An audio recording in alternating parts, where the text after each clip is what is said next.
Hey, good afternoon. This is Chuck from Monocoque Metalworks. I'm going to talk to you guys today about really early bonnets. These are the bonnets that go on the flat floor cars, also the outside lock cars. These bonnets are known as Welded-Louver bonnets, but as you're going to see, there's a lot more to it than that. So their name typically is Welded-Louver bonnets. If you come on over here, you'll see I have a couple sets of the Welded-Louvers. Now, unfortunately, I don't have any new sets here. I have had many new sets in here. The reason I don't have any new sets to show you is because they are all wrong in some way, and I've seen them from every single source. All right? This is the real deal right here. These were drilled out of a Welded-Louver bonnet, and you're going to see in a few minutes that they can be extremely damaged. But these came out of a bonnet that was cut up and had a V8 put in it, and so we salvaged these out of the air. We're not able to salvage the center section. You can see where they are spot welded in. This is a cutout louver from a later stamped louver E-type bonnet. And this one single piece by itself came with a bunch of bonnet parts we bought about a month ago. This just got thrown in there, but it's a perfect example for us here. So what you will notice is these louvers are different. These are a little wider. They're very much more defined around this edge. And then this gap here of flat area is smaller than it is on the later stamped louvers. In addition, they have the same footprint front to back, but side to side, these louvers are 8.5 inches wide, and these louvers are 8 inches wide.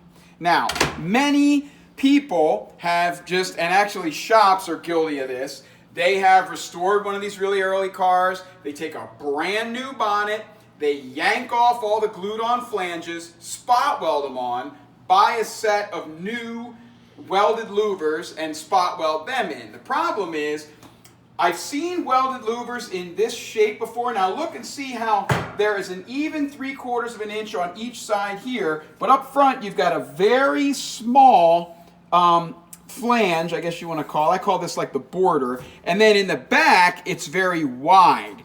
I've seen these come through with these louvers with just an even 3/4 of an inch all around. And that's what a lot of people have put in here. I have seen some of these that are better than others, but none of them are perfect. So if you really want to get this job done right, you got to get a set of originals. And that's what we always use, or we try to. Now, this is an original Welded-Louver center section from an outside latch E-type.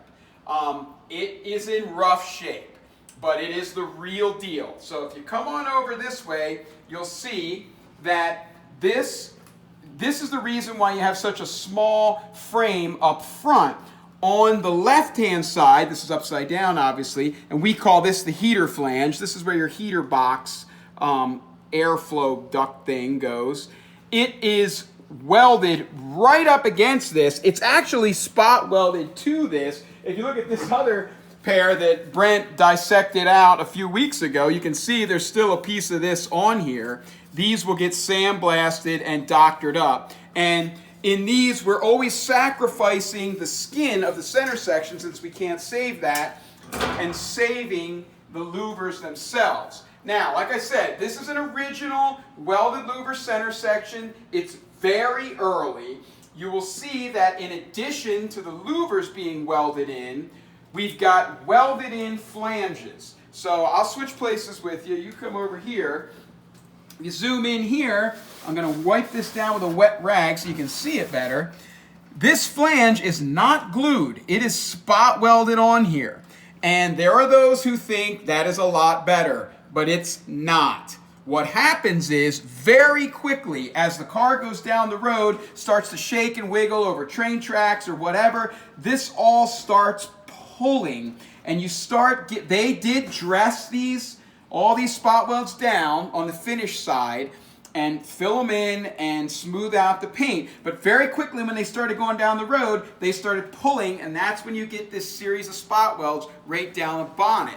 The other problem was these cars rusted very quickly. This is the wheel arch here, and all kinds of wetness, dirt, mud, salt goes up in here, goes right in this flange. It starts to rust between these two because these are put together in bare metal, and then these flanges start to expand as the rust builds up, and the flange will eventually go wonk, wonk, wonk, wonk, wonk, like this, and you'll get that on both sides, and that's also a problem. And then after that you get this, which is why so many of these early bonnets didn't survive.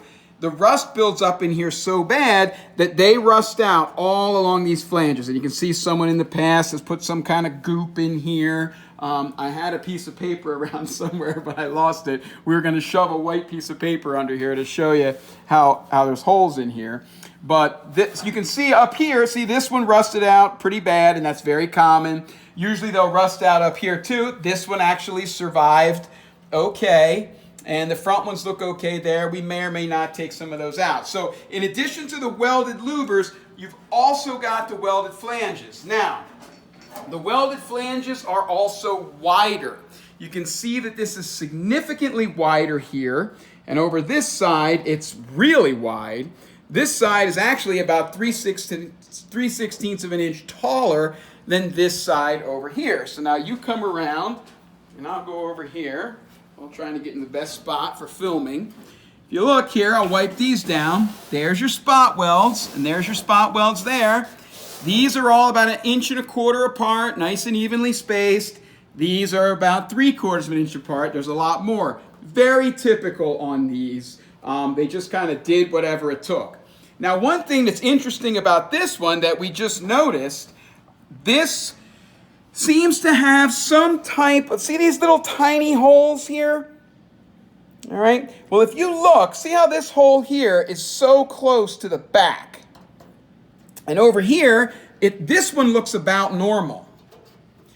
These little holes seem to be some type of initial target holes, and we've got them down here too. And this is all factory, but it looks like when they put this together at the factory, they had that inner valance shoved back and just ran a drill through, and so they're not quite on target. Never seen this before. This is basically, some call it prototype. It's probably more of a bit of a pre-production bonnet. So over the next couple of months, we will be restoring this. Again, it is in very rough shape. It's got a lot of mess in here that we're going to have to smooth out. We will dissect out these welded louvers. They will be doctored up with a TIG welder. We've got some work to do back here. We will be pulling this main support out, and also this is spot welded in a few places on the later bonnets and then glued. These early ones are spot welded all the way across. Holds the shape better, but you get all this rust. We will take this out. We will be replacing all of this skin back here, reshaping this. And why are we going to go to all that trouble? Why don't we just use a later center section and doctor it up and make it look like this, which we have done in the past? I'm going to tell you the answer to that too. If you come around here, these early bonnets are stamped from a completely different set of stamps from the later bonnets. The power bulge is pointier. It's close in shape, but it is a bit pointier. And then the other thing is the mouth is significantly smaller on these early cars from top to bottom. And I'll tell you something else. The reason it's shaped like that, they were stamped. Look at this. See this weld that goes across here? This is a factory weld. We're still trying to figure out what kind of machine they use to do this. We've seen some, and they do the same welding along the coupe rear quarters. But this is a factory seam that goes all the way across, and this front piece is a separate piece made in its own separate stamp from that, and then they weld it on like that. And so you've got a significantly smaller mouth on these. So for this is going on an outside lot car in Australia. We really want this to be as absolutely correct as possible. So we're going to go ahead and suffer through the repairs. There'll be a little bit of filler and high build primer to smooth that out, but it'll be worth it to have the real deal. Another thing with these bonnets, this headlamp recess step is significantly deeper, and it's also in a little bit different location this way, front and back. So if you try to put a later wing on here, it kind of lines up like this. Doesn't quite line up. Now over here, we have an equally beat up skin from a lower valance that matches. It's from a different bonnet, but it is also from a very early bonnet, pre-production or prototype. Look at this. There's our weld seam there. This also has the front piece made in 2 sections. And another thing you see about these really early lower valances, and I don't know why it took them so long to figure this out, they always have this flange here is always too skinny, and you see these little extra pieces welded in all the time. That is very common on these. So both of these are headed off to the sandblaster. We are going to dissect this out first and cut some of this, and then they'll go off to the sandblaster, which is actually our own in-house private sandblaster. And then as the weeks go on, you'll see me messing around with this and putting in those patches and bringing this back. I did bring a fender over here. This is an early fender that matches these. It's got that same deep step in here. Another telltale sign on the early fenders is this little shape here. And then see how these are ovaled out? Very typical factory. They just had some kind of like rotary rasp that they would sit in there and wiggle back and forth. Also on the early cars, see how this has been brazed here? That's because even though this is spot welded, whereas on a later car it would be glued, your later car has a big 16 gauge tab welded in here so that this won't come loose. What would happen is they'd get a little bit of rust here, or, you know, I don't know what else. I guess it was pretty early they figured this out. And then as the car was going down the road, that flange would break loose and they'd kind of have a thing hanging out behind the front wheel. So they very quickly put that heavy duty tab in there. Look at this.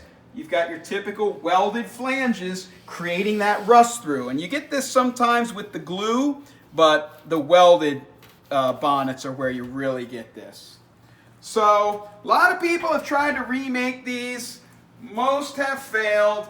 The cars have gone up drastically in value, especially these early cars. And so the people who are going to pay that kind of money for them are going to know these details. And if you've got these aftermarket louvers that are just this with a standard even frame folded around them, slapped in here, they're going to pick that up right away and they're going to say wrong bonnet. So hope that's kind of showed you some of the early features. This is going to be a real challenge to fix, but I think it'll be fun, and we will keep you posted on the project. Thanks for watching, and call anytime for anything you need on early bonnets, later stuff. We're the source. We'll give it to you straight and we'll help you out. Thanks a lot.